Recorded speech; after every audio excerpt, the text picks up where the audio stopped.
Hey everyone, welcome back to. So I normally do whip round for lacrosse. There's a lot of lacrosse on like the weekends, like Saturday, Sunday. Mainly Saturday. There's a lot of women's and men's lacrosse. I do the women's score updates, but there's usually a lot of women's lacrosse on Saturday. There's some like midweek, but they're early in the morning games, mid morning, weekday, early afternoon. Late morning, early afternoon games. So we have two games here. We have Rider down 3 to Iona in the MAAC battle. And we have High Point and Winthrop here in Big South Women's Lacrosse. Here. It is 11-2 High Point. And High Point about close to getting to the running clock. It's 10 more goals. It is a constant running clock to speed up the game. And then we have Gardner Webb at Mercer in Big South SoCon battle. We have an MAAC Metroland Athletic Conference battle. Quebec and Hennessy with NMAAC and Fairfield Mercer Metroland Athletic Conference matchup. Here, as we are nearing about a month and a half left in the women's lacrosse season. Same with softball. So this is going to be interesting, as the winter sports are wrapping up. Here we got men's hockey, not this week, and the men's Final Fours for basketball, but we got the next week. After that, the Frozen Four for the men. We have the women's gymnastics championship and the men's gymnastics championships coming on. So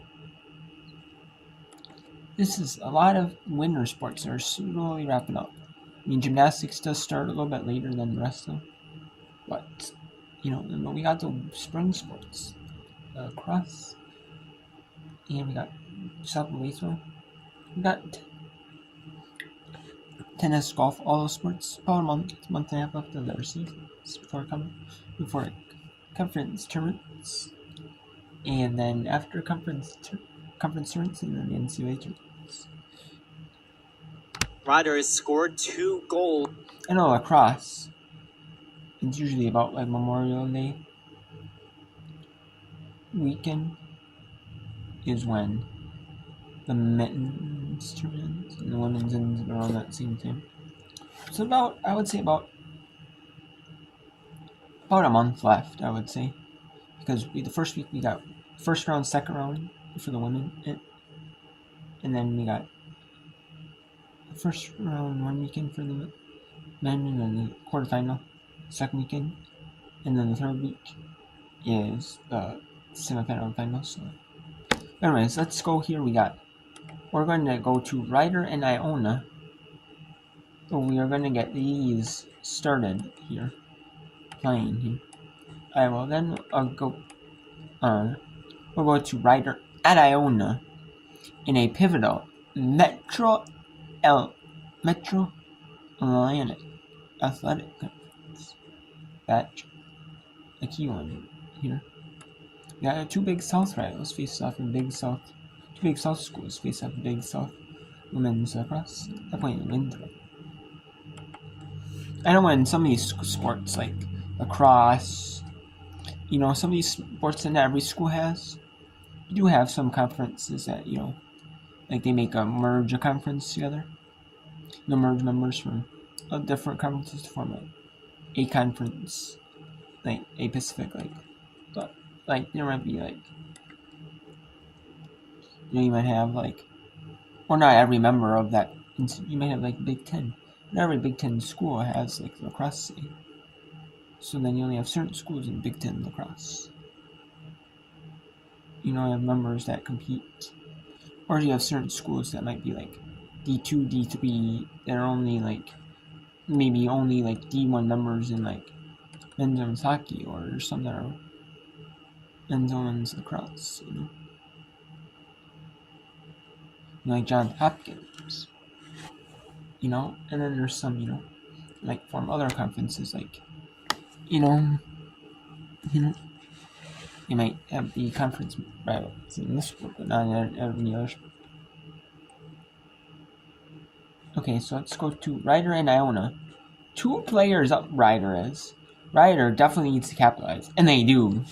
They make it a 2-goal lead for Iona. So let's go to Rider and Iona for the final 4:57 in this pivotal Metro Atlanta. Both teams have 10 games to 8. Iona has 10, 7, 3, 2, 1. Rider has 8, 3, 2, 1. So, but 5 minutes. A lot can happen in 5 minutes. You could score in 10 seconds in lacrosse, win the draw, go down the field, and put it in. You talking about that Syracuse Cornell game last night? Lacrosse? Come on, they scored 2 goals in 30 seconds? It is a big game, especially if you can win draws. But right now, Iona are back in control in terms of draws. Both players released after that goal. So Norton as well as Verada were released. We're back to even strength. Draw control won by Kaylin Norton.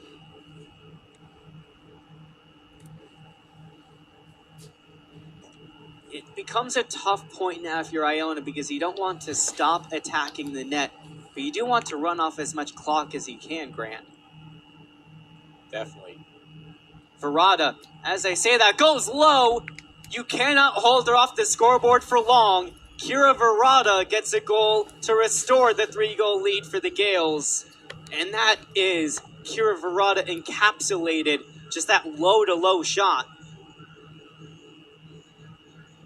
And now you realize why